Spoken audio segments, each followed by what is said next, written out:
کہ اس آیت کریمہ کے اندر بنیادی طور پر رد ہے یہود و نصارہ کا۔ ان کی کیفیت یہ تھی کہ وہ مال بٹورتے تھے، اللہ تعالیٰ کی محبت ان کے دل پہ غالب نہیں تھی، مال بٹورتے تھے اور مال کے بٹورتے ہوئے، مال کے حاصل کرتے ہوئے وہ اللہ تعالیٰ کے جو احکام تھے ان کو بس کچھ ڈال دیتے تھے۔ تو خالق کائنات جل وعلا نے فرمایا کہ جو مال ہے اس کی محبت کو دل میں بسانے کی بجائے رب تعالیٰ کی محبت کو غالب کرنے کا اہتمام کیا جائے، کیونکہ دو محبتیں ایک سینے میں جمع نہیں ہو سکتی۔ ایک سینے میں ایک محبت آئے گی، یا اللہ کی محبت ہوگی یا بندے کی یا اشیاء کی افراد کی محبت ہوگی۔ اور پھر یہ بھی بات واضح رہے کہ وہ چیز جس کو مشقت کے ساتھ لیا جاتا ہے نا، حاصل کیا جاتا ہے، اس کی قدر بیٹھ جاتی ہے بندے کے ذہن میں، ٹھیک ہے۔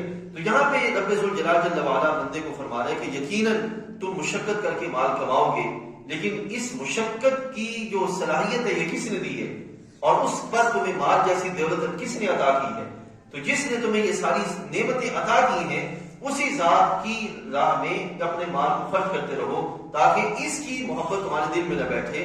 وہ محبت جو دل جس لائق، جس محبت کے لائق ہے وہ محبت باری تارا ہے۔ تو یہ فرماتا رب تعالیٰ وَآتَ الْمَالَ عَلَى حُبِّهِ، مال اپنا خرچ کیا جائے۔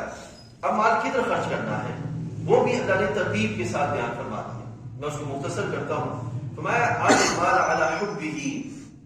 اب یہاں پہ یہ بات حدیث طیبہ میں بھی محبوب کریم علیہ السلام نے فرمایا، سرکار فرماتے ہیں کہ جو بندہ یہ 3 اعمال کرے گا اللہ تعالیٰ اس کو ایمان کا ذائقہ عطا فرمائے گا، وہ ایمان کا ذائقہ چکھ لے گا۔ ایک تو وہ حدیث طیبہ ہے جو اللہ تعالیٰ پہ راضی ہوا اور ایمان کے لانے کے بعد پھر کفر کی طرف جانے سے بچا رہا، ایک وہ حدیث طیبہ ہے۔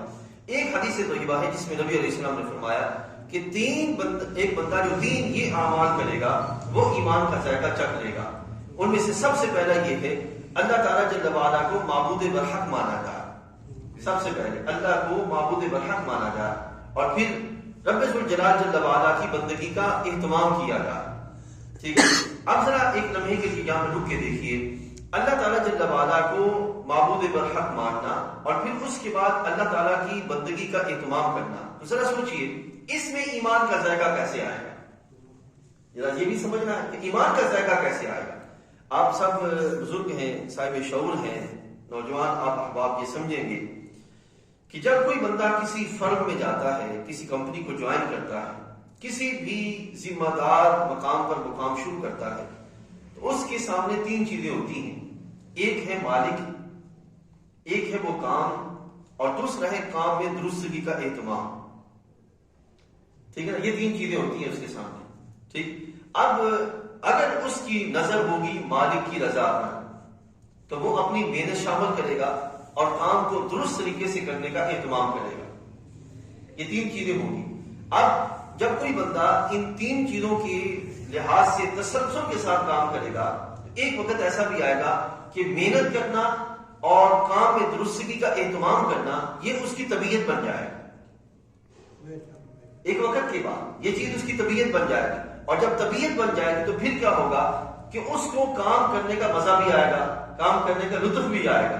اگر کوئی بندہ کسی مقام پر کسی فرم میں گیا ہے اور وہ وہاں بوجھل پن کے ساتھ کام کرتا ہے، دل لگا کے کام نہیں کرتا، تو نتیجہ کیا نکلے گا کہ وہ کام اس کی طبیعت پہ بھاری ہو جائے گا اور وہ وہاں سے بھاگنے کا سلسلہ چاہے گا کہ کسی نہ کسی طریقے سے میری جان چھوٹے۔ لیکن جو بندہ کسی کے ہاں کام کرنے کے لیے جائے مالک کی رضا پر، کام میں محنت کرے اور درستگی کا اہتمام کرے تو وہ کام اس کی طبیعت بن جائے گا، پھر وہ محنت کے بغیر جو وہ نہیں رہ سکے گا اور کام کرنے میں اسے مزہ آئے گا۔ اسی طریقے سے یہاں پہ بھی محبوب علیہ السلام فرما رہے ہیں کہ اللہ تعالیٰ کی عبادت، اللہ تعالیٰ کو معبود برحق جانے اور پھر اللہ تعالیٰ جل وعلا کی بندگی کا کامل اہتمام کرے۔ مثال کے طور پر ایک اور مثال دیکھیے کہ بہت سے دوست ایسے ہوتے ہیں کہ جو چائے نہ پئیں تو ان کا سر درد شروع ہو جاتا ہے، کہتے ہیں کہ ہم نے چائے نہیں پی تھی تو سر درد شروع ہو گیا، ٹھیک ہے۔ اب چائے اصل میں ان کی عادت بن گئی، ان کی طبیعت کا حصہ بن گئی کہ چائے نہ ملنے کے سبب ان کا جو سر درد شروع ہو گیا۔ اسی طریقے سے جو بندہ ایمان کو پورے ذوق کے ساتھ کرنے کا، محنت کے ساتھ اہتمام کرتا ہے تو آہستہ آہستہ پھر وہ ایمان کے تحت کام کرنا اس کی طبیعت کا حصہ بن جاتا ہے، اور پھر وہی چیز اس کو جو ہے وہ لذت محسوس ہونے لگتی ہے، ٹھیک ہے نا۔ تو یہ محبوب کریم علیہ السلام نے فرمایا۔